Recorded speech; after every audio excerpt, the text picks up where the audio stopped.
Section 6 गायब होते crew सदस्य।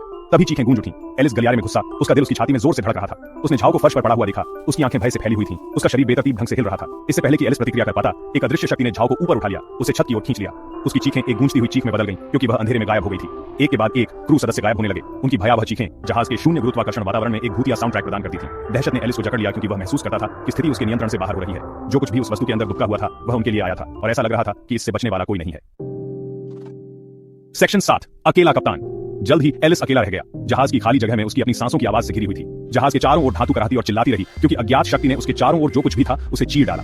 रोशनी अंत में पूरी तरह से बुझ गई, जिससे वह पिच ब्लैक अंधेरे में डूब गया। केवल अपने दौड़ते हुए दिल की आवाज और जहाज के चारों ओर अस्पष्टीकृत शोर से घिरा हुआ था। उसे एहसास हुआ कि यह खत्म हो गया था, वह अगला था। जैसे ही उसने भाग्य को स्वीकार करने के लिए खुद को तैयार किया, एक कर्कश आवाज हड्डी ठंडी और स्पष्ट रूप से अमानवीय जहाज के संचार प्रणाली में गूंज उठी। यह हर जगह और कहीं नहीं था, जैसे कि यह उसके अपने दिमाग में ही बोया गया था। सेक्शन 8 खौफनाक आवाज। हम तुम्हारा इंतजार कर रहे थे, आवाज ने कहा। प्रत्येक शब्द एक बर्फीले ड्रिल की तरह है जो एलिस की आत्मा में ड्रिलिंग कर रहा है। आवाज दबी हुई थी, गूंज रही थी, मानो यह एक विशाल खाई से आ रही हो। यह एक अजीब सी भाषा में बोला गया था, लेकिन एलिस ने खुद को इसे पूरी तरह से समझते हुए पाया। शब्द उसके दिमाग में चल गए। उसने अपना सिर अपने हाथों में पकड़ लिया। यह समझने की कोशिश कर रहा था कि क्या हो रहा है। यह समझने की कोशिश कर रहा था कि क्या वास्तविक था। क्या वह पहले से ही पागल हो रहा था? उसके आसपास की अजीब घटनाओं से उसका दिमाग चकनाचूर हो गया था, या यह और भी भयावह कुछ था?